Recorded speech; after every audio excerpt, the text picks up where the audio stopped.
so it's not that easy to find places to build them. So we start by doing training tanks called Light 6Bs. We make 1,000 of them by 1939. We don't need them, but it's a way of introducing the public, or rather the manufacturers, to the idea of this is how to build a tank. Now, our Matilda I, which is that first type of infantry tank, is getting on a bit, so we're only going to let it do about a lap or so because it's a delicate vehicle. They built it in a hurry. It's got thick armour on it to stop bullets and the German 37mm anti-tank gun. They get a gearbox from a Fordson's tractor. They get the suspension from an earlier vehicle called a Dragon. Driver in the front, you can see with his hatch open there. Commander in the top, radio on the floor of the vehicle. The commander has to drop down if he's going to talk to anyone. And that, as we come round, I'm mentioning this one because we can't let it drive too far, that's our Matilda I, the first British infantry tank.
So the first infantry tank, the Matilda I's parked up. We immediately start designing a better tank, and that's the Matilda II. And that's the next one in that column that's coming around now. It's another infantry tank, thick armour, 78mm armour on the front. That will stop any German anti-tank gun in 1940.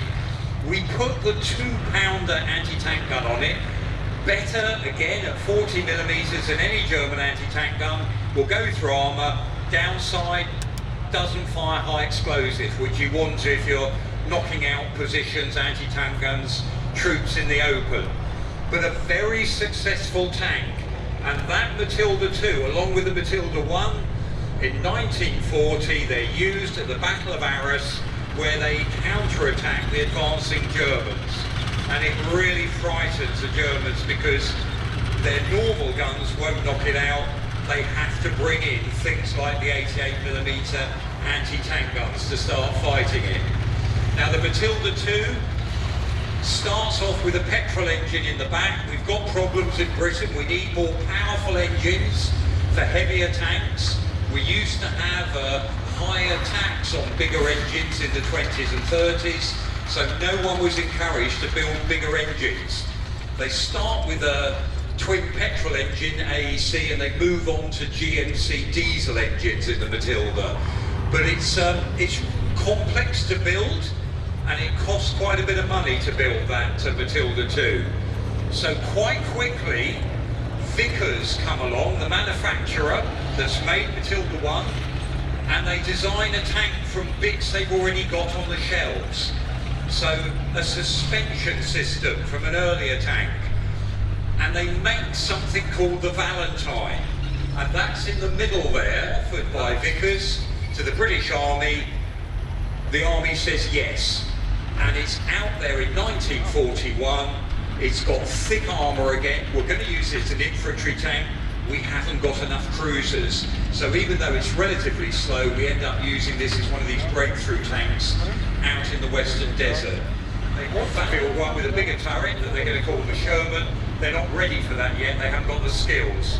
So this is a tank that Britain orders. We paid for the first 1,800 of them with our own money.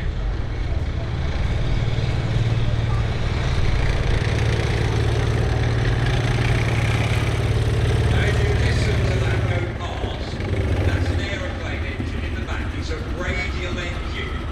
And they have a problem in America because of course they're going to start building aeroplanes as well. And it comes out as a Churchill.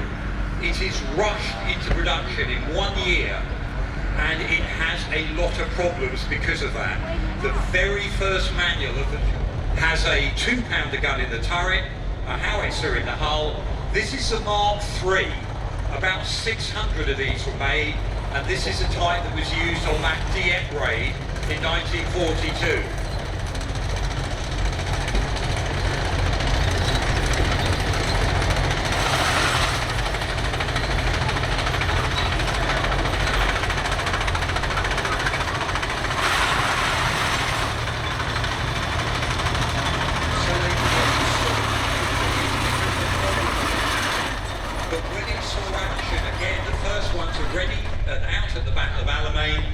Contrast between here, the fantastic Daimler Dingo, the sports car, literally a hand in the back, a straight 6 Daimler sports car engine, back of a truck to try and take out enemy tanks. They realised the gun they put on it, 33mm, outcast now. Let's use it for recce instead. We don't like it. It's too thin armour underneath, very paper thin, 6-wheel drive, great on the road, nice and fast again, go cross country, bit of mud, this gets stuck in no time. So actually the British wheeled armour tended to be more impressive, things like the Daimler armoured car, etc. Another chap says, hang on, why don't we use a Spitfire engine, the famous Meteor, or the Merlin as it was in the Spitfire, and let's put it in a tank. The trouble is we didn't have enough ready in time, so they hedged their bets with this next vehicle coming round.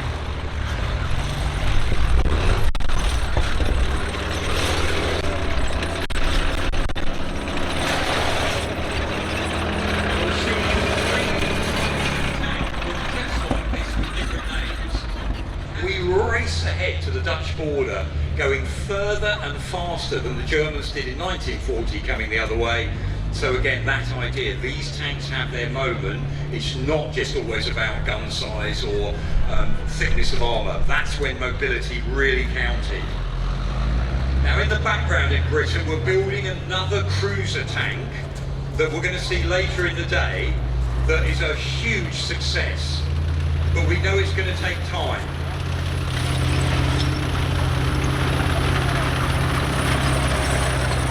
So as a project, we build an interim tank before the new one's ready.